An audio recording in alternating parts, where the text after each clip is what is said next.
Toni flet me Tonin për Benitën, një moment i ndjeshëm dhe introspektiv në shtëpinë e Big Brother Kosova. Banorët shpesh përballen me situata që kërkojnë reflektim mbi emocionet e tyre dhe marrëdhëniet me të tjerët.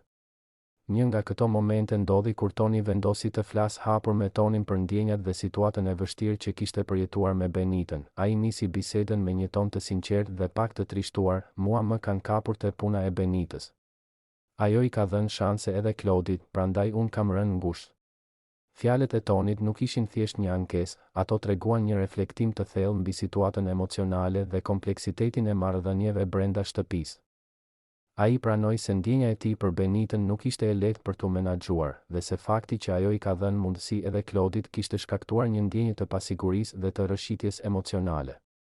Toni theksoi gjithashtu se ndjenja e tij nuk ishte thjesht xhelozi, ishte një kombinim I respektit, dëshirës për të qenë I afërt me Benitën dhe pakënaqësisë që situata nuk ishte nën kontrollin e tij. Ky moment u shndërrua në një dialog introspektiv ku ai përpiqej të kuptonte emocionet e tij dhe të gjejë mënyrën më të mirë për t'i menaxhuar ato pa shkaktuar konflikt apo tension të panevojshëm. Banorët e tjerë që ndodheshin pranë dëgjuan me respekt dhe reflektuan mbi kompleksitetin e situatës.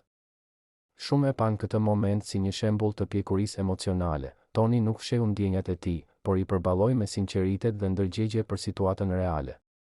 Ai tregoi se brenda shtëpisë, ku çdo veprim dhe ndjenjë vëzhgohen nga të gjithë, është e rëndësishme të jesh I sinqertë dhe të reflektohet mbi emocionet personale. Ky episod tregoi edhe një dimension tjetër të Big Brother Kosova. Më shumë se strategji dhe lojë, shtëpia është një vend ku ndjenja njerëzore, dilemat emocionale dhe marrëdhëniet komplekse janë gjithmonë në qendër. Reflektimi I Tonit mbi situatën e Benitës dhe Klodit bëri që publiku të kupto